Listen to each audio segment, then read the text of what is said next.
Хотелось бы рассказать про данный чайник фирмы Китфорт КТ 654-5, который был куплен нами 4 сентября этого года, 2020 года.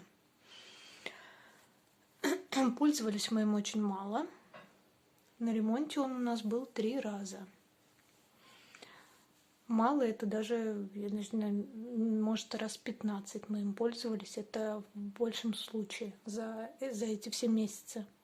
3 раза он у нас чинился, как нам говорили, но по итогу, по возврату у нас происходило все одно и то же с данным чайником.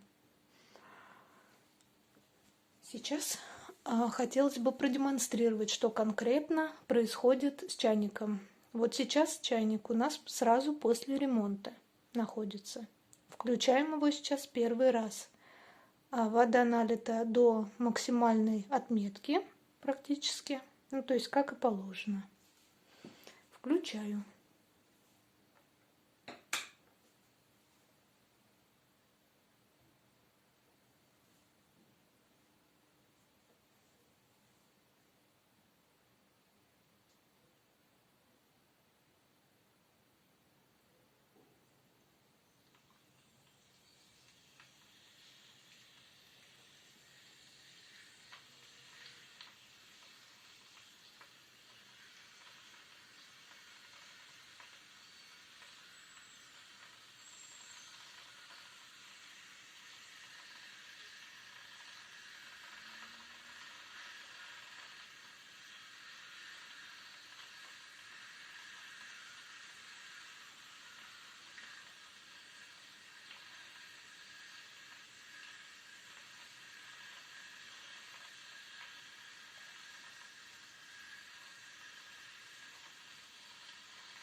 Хотелось бы обратить внимание на вот эту кнопочку, которая так и осталась в положении включено.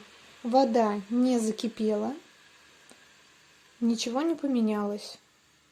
То есть чайник не нагревает воду до нужной температуры, нет этих пузырьков, при которых уже воду можно употреблять в горячем виде. То есть все осталось на прежнем месте.